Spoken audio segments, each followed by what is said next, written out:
Hello everyone, this is our third lecture about coastal habitats. Hope you are all doing well. I hope this has been an interesting chapter for you. I know I really like coastal habitats because we get to spend a lot of time on them here. So in our last lecture we started to talk about, we talked about salt marshes, which we have a lot of here. Georgia has a vast amount of salt marshes and sort of a disproportionate amount, considering we have such a small coastline.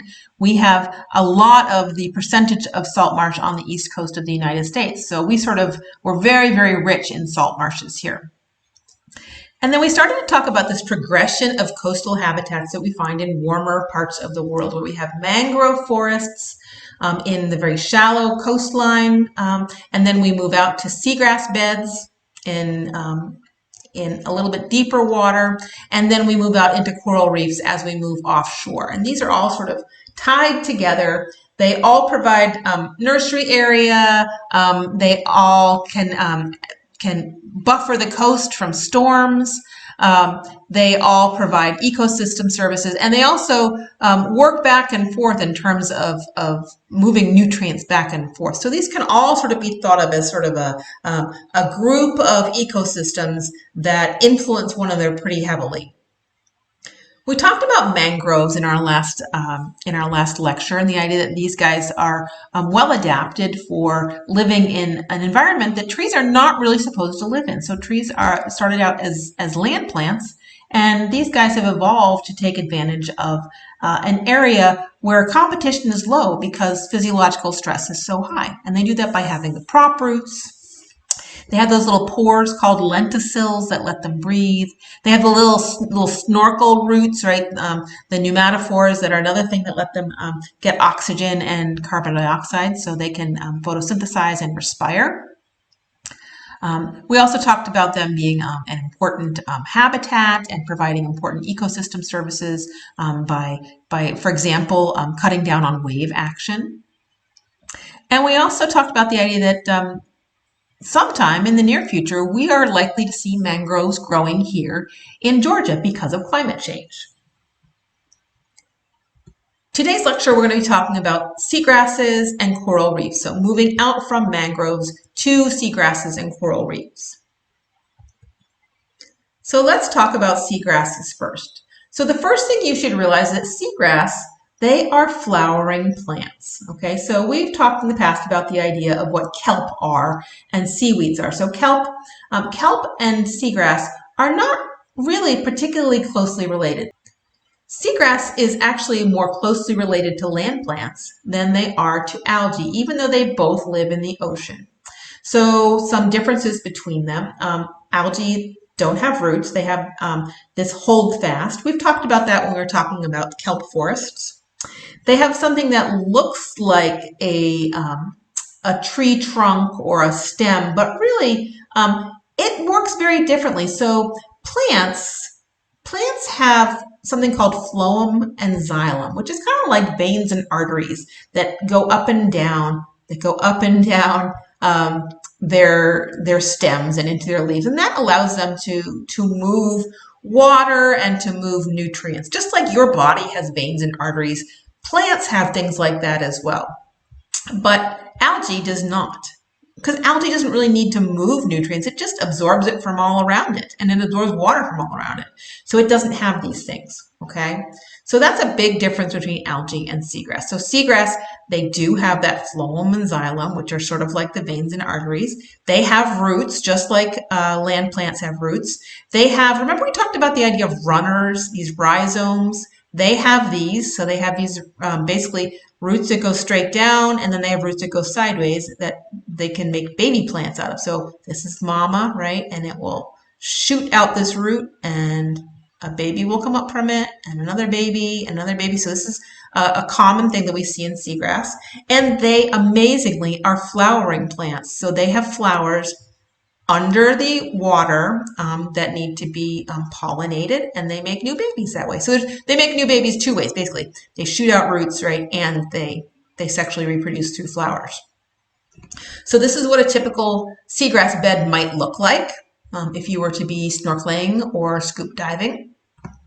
And this is what it might look like from above. So this is what we call a seagrass bed. Okay, this is a person on a paddleboard, and you can call them meadows or beds, and they can cover acres and acres and acres. Seagrass is found in many, many parts of the world, in coastal areas. So seagrass is light limited. It needs to live in water that is clear enough that light can reach the bottom, and it can't live too deep because, of course, light doesn't penetrate too far down into the water. So we tend to find seagrass living in areas that have clear water. We tend to find it in places where it's shallow. Okay, but you can see that we find it living all the way from polar areas. Look, all the way up here in Alaska, Greenland, all the way up into, wow, up here in Hudson Bay and all along Labrador, Newfoundland. So it lives in cold water, but it also lives in warm water. Okay, and you can actually see, if you look at diversity, species diversity tends to be greater in warmer areas. So like especially here we have a very high diversity, and all along here we have some pretty high diversity as well. So seagrass is found any place where water is clear enough for sunlight to be strong enough for photosynthesis, and it's found in shallow areas, but it is found all around the world. Seagrass is really important to our coastline. It stabilizes sand and sediment, right? So it grabs that sand and sediment out of the water column and holds it down. It slows current flow. It's a primary producer, so it captures carbon dioxide, and that carbon dioxide then can then enter into the food chain. It also provides really important habitat. So it has some permanent residents, and it also is very important in terms of being a nursery ground for juvenile animals. Let's look at some of the animals that we find in seagrass beds. So this is a green sea turtle. They almost exclusively eat seagrass. So this is one of our permanent residents of seagrass beds. We have, oh, this picture kind of got cut off. Sorry about that.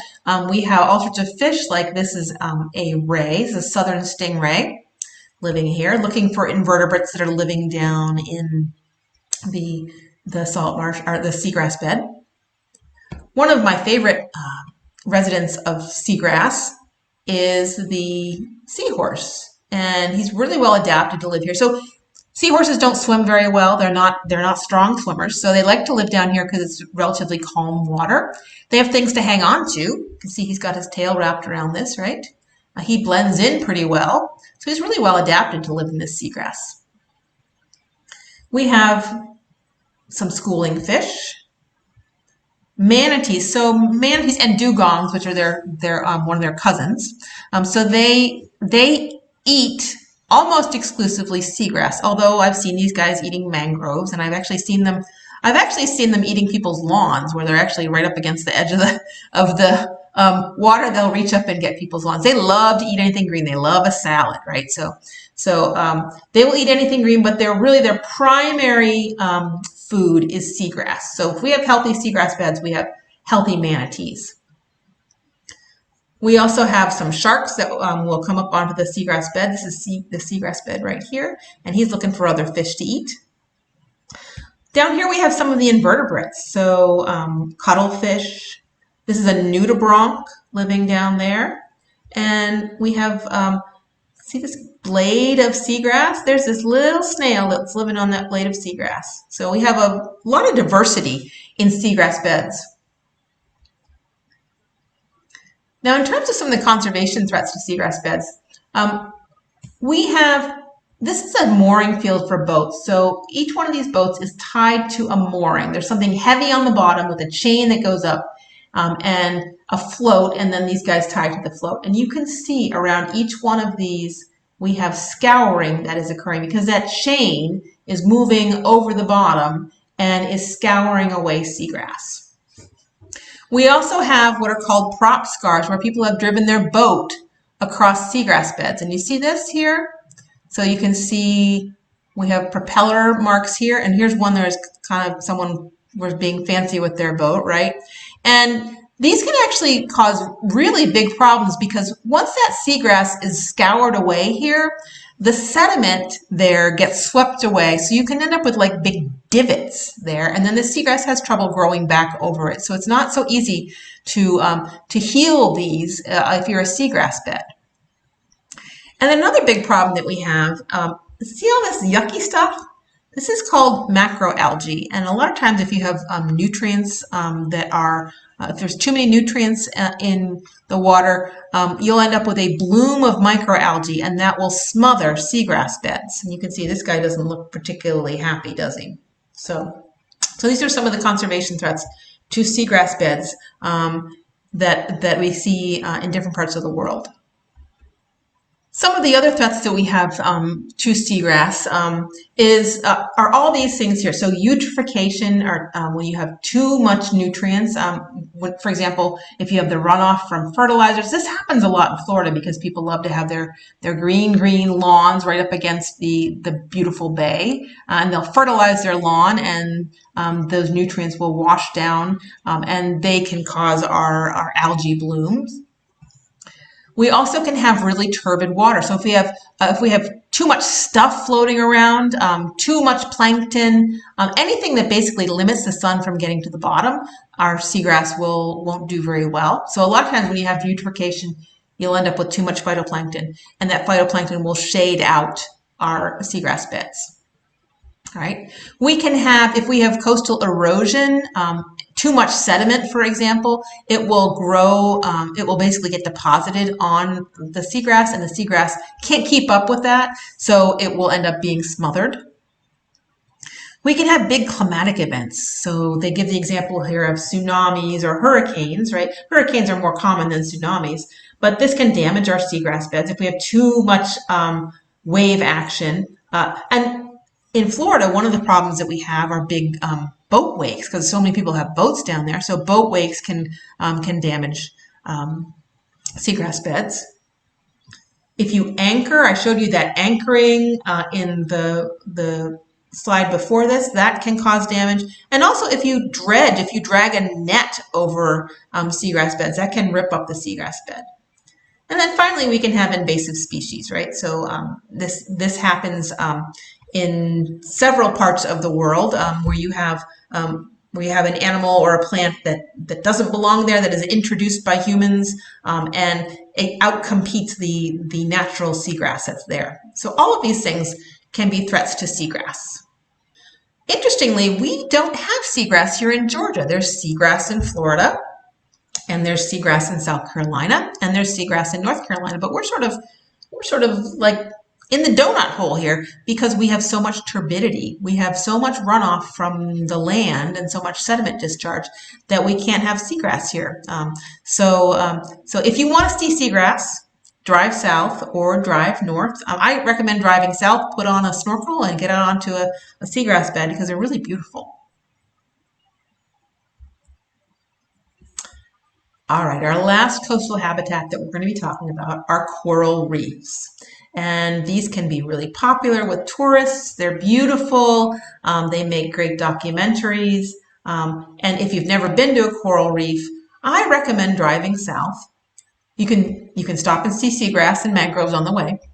If you were to drive down to the Florida Keys, there's a great state park there called John Pennekamp State Park, and it's a great place to see coral reefs. They have snorkeling trips and scuba trips that you can take out of there. It's not really that far away, and it will be a great sort of maybe one of your spring breaks you can do that.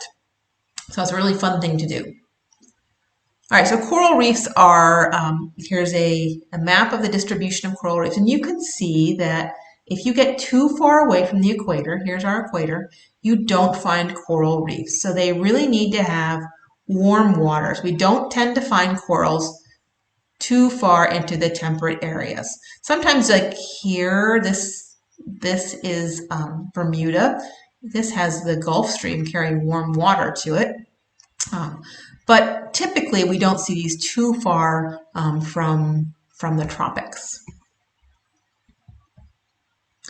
So what are coral reefs? All right, the first thing to know about coral is that coral is an animal, not a plant. It is a member of what we call the cnidarians. And fellow members of the cnidarians would be jellyfish or anemones. So these guys are related to jellyfish. It's almost like they're sort of upside down jellyfish that have glued themselves on their head. Okay, so these are their tentacles, just like jellyfish have tentacles. Okay, they have a central mouth. They have this chamber here for eating, basically for digesting their prey. Okay, and this is what these look like. All right, so these are all the polyps. This is the mouth in the middle. So this is a bunch of them living together. And corals, unlike anemones that might live by themselves or jellyfish that float around by themselves, they live in colonies. Okay, and this is what a colony looks like when they're all open, when they have their polyps out. And this is what they look like when they have their polyps in, when they close up their polyps. For example, they might have been touched by something, they'll all pull them in. They can communicate. All of these guys here can communicate with one another, and they're all related to one another, in fact. Okay, so these guys have their polyps pulled in. Now, an important part of these polyps is that not only do they have stinging cells on these tentacles, so they can capture things, like if phytoplankton or zooplankton swims by, they can grab them. But they have, living in them, they have zooxanthellae. All right, so this is a close-up of a polyp. Here are the stinging cells. These are called nematocysts, and they're like little harpoons. This is a harpoon here, and then they have like a little, like almost like a little rope, like a filament, right? So they can shoot off that harpoon. That harpoon actually kind of sticks into the prey, and then they can pull it in. All right, so they can catch prey that way. But these zooxanthellae living in the tissue, this is a type of algae that lives inside of a coral. So they live in symbiosis with one another. This zooxanthellae will photosynthesize, and this is one of the really important parts of coral, is that it is an animal that has a plant living inside of it. It has an algae living inside of it. Now these corals live on a limestone skeleton, okay? They build this limestone skeleton, and they actually will build it up, up, up, up, up, up, up. So they will build, this whole thing has been built by these soft polyps. They've absorbed that calcium carbonate from the ocean water, and they've built their skeleton.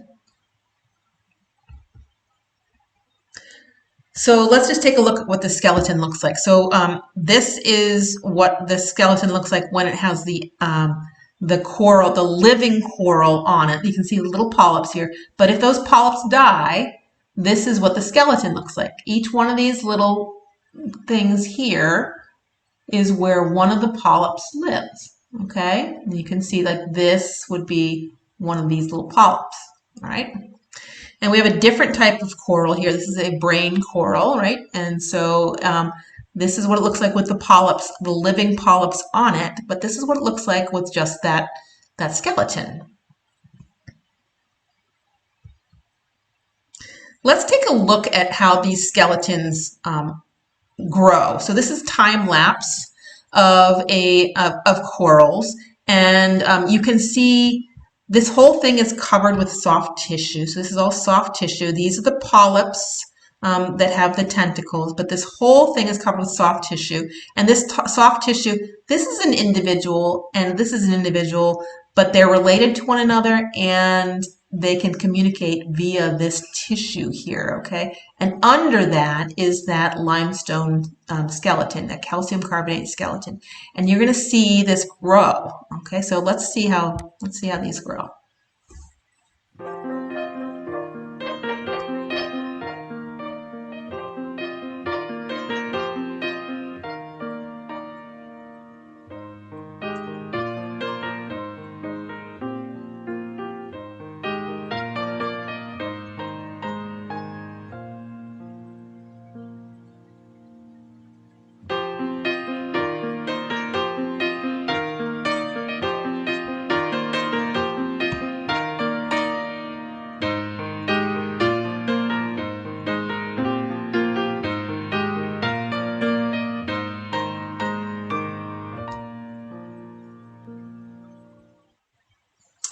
Now that's a time lapse. Makes it look like they grow really fast, but in reality, they grow relatively slowly. Like if they grew an inch in a year, that would be a lot for them. Okay, so corals, when you find a really big coral, it has taken many, many years or centuries to grow.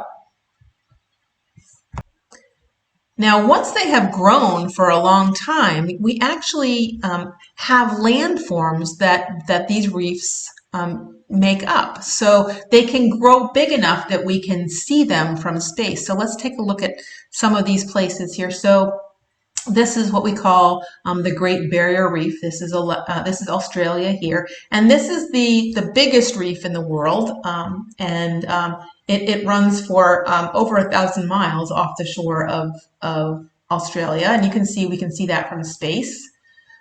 This is in the Pacific Ocean. This is in Fiji. And you can see how big these reefs have become. So even though they're growing maybe an inch a year, give that enough millennia and you have gigantic reefs that have grown. So this is that fringing reef that fringes around the outside of a volcanic island. We have, let's see here, this is the Florida Keys here. So Miami is like up here, well, actually more up here. And this is Florida Bay over here. And this is a relatively deep channel called the Hawk Channel. And then we have this reef out here, right? So these are in the Florida Keys. And then this is what we call the Mesoamerican Reef. Meso means middle, so this is the Middle American Reef. This is Belize in here. We have Costa Rica. This is Guatemala in here. Honduras is down in here. I think this is the island of Roatan. And we can see from space that even though it's growing just a little bit every year, it has grown big enough to be a big geological feature. So what do these typically look like if we look at a cross section? So they typically have a form that we see over and over and over. So this is land here, and this is bedrock, okay?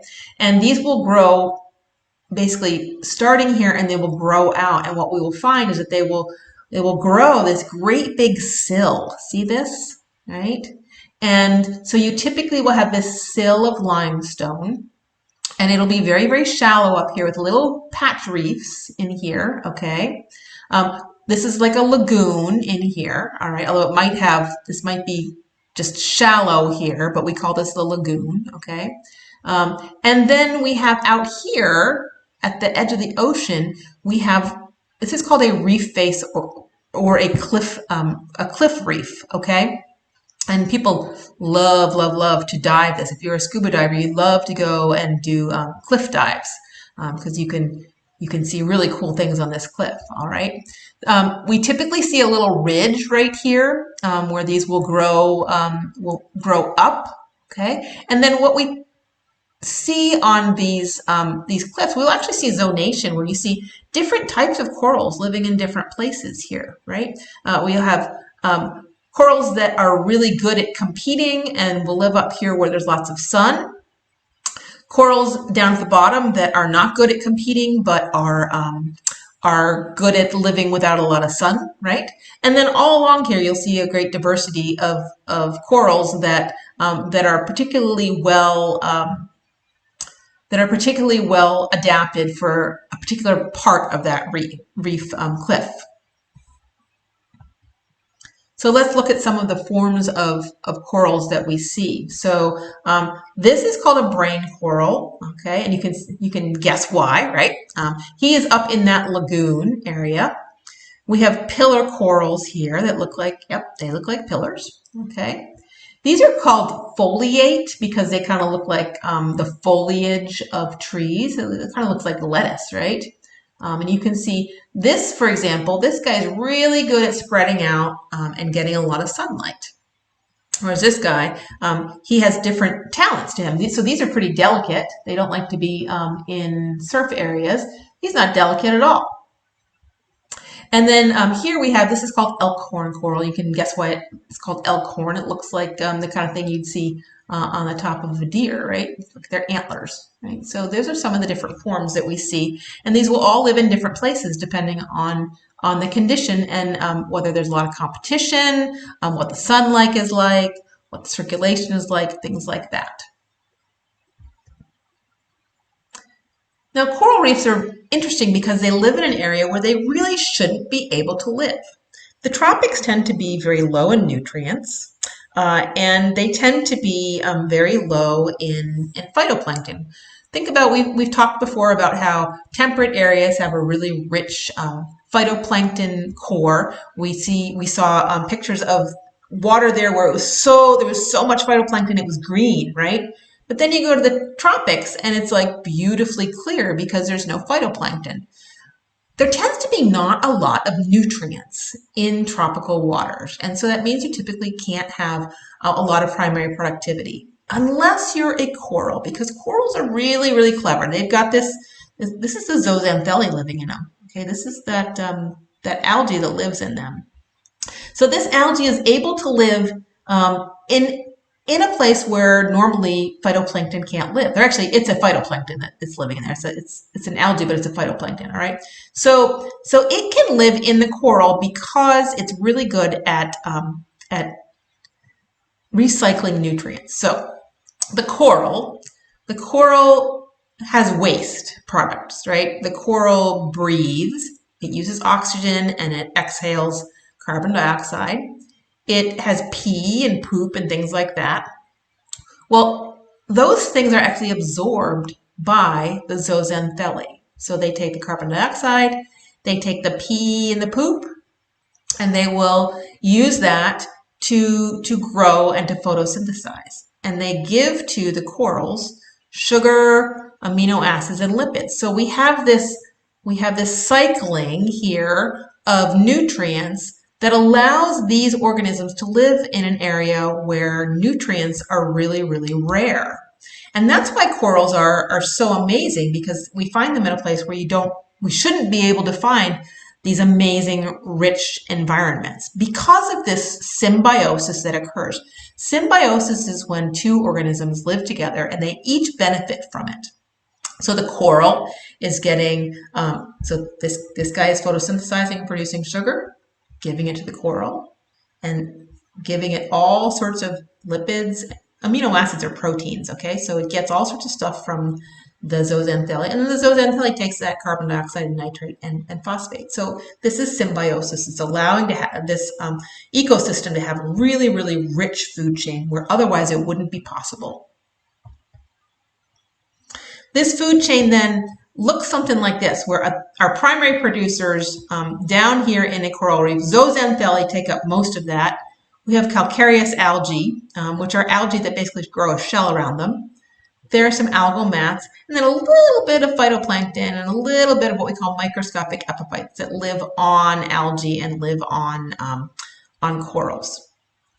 Then we get up into the primary consumers, so corals. So even though corals have zooxanthellae living in them, they are also predators, right? So they'll catch things and eat them.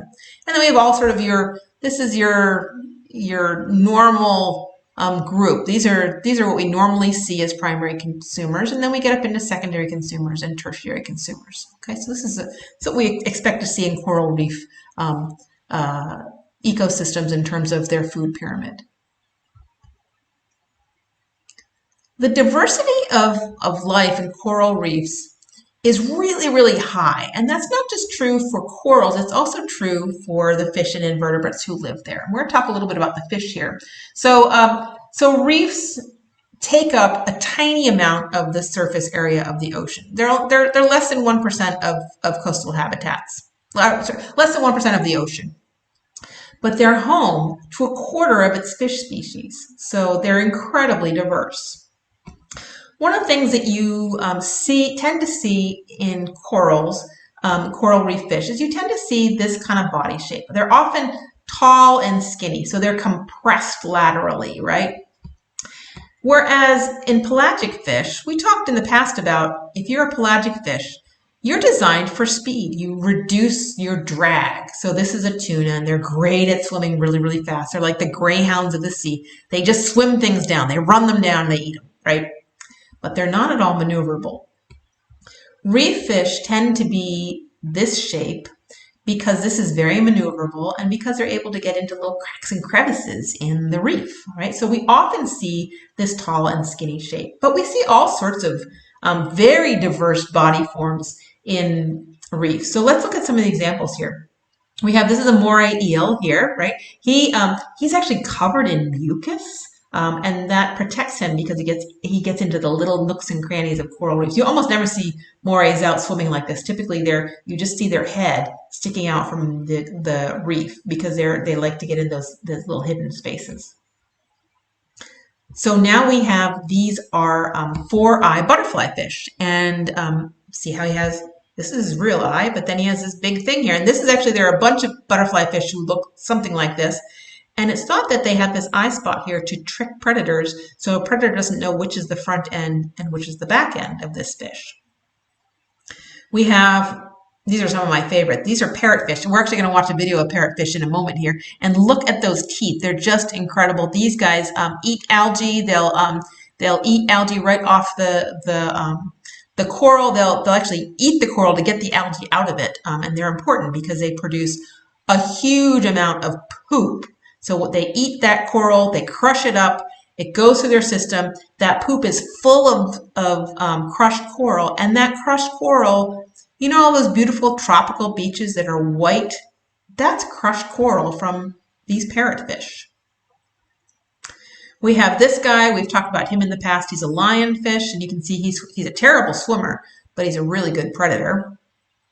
And then we have a bunch of fish who like to live right directly on coral. This is a blenny here, and he lives directly on the coral, and he will kind of just walk along there on the surface of that coral. So we see a huge amount of diversity, and this is just a small sampling of that.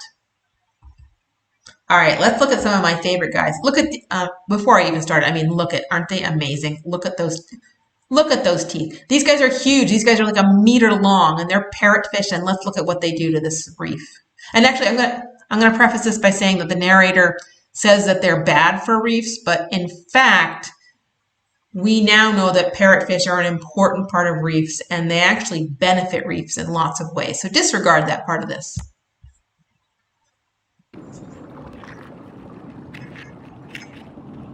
They are indiscriminate feeders, taking both rock and coral alike in their quest for algae.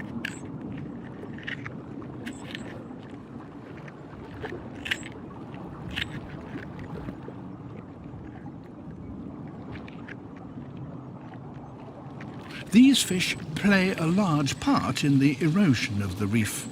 The rock and coral they swallow emerges later as a fine sand.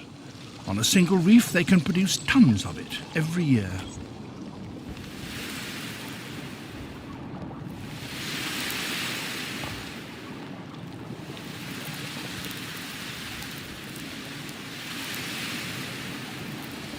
This soft sand forms the tropical beaches that we find so alluring.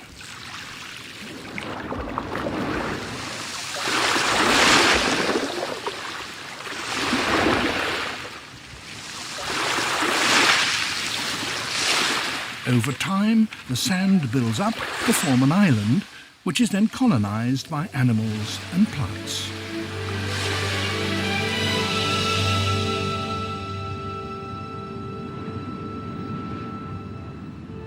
Trees take root. Birds arrive.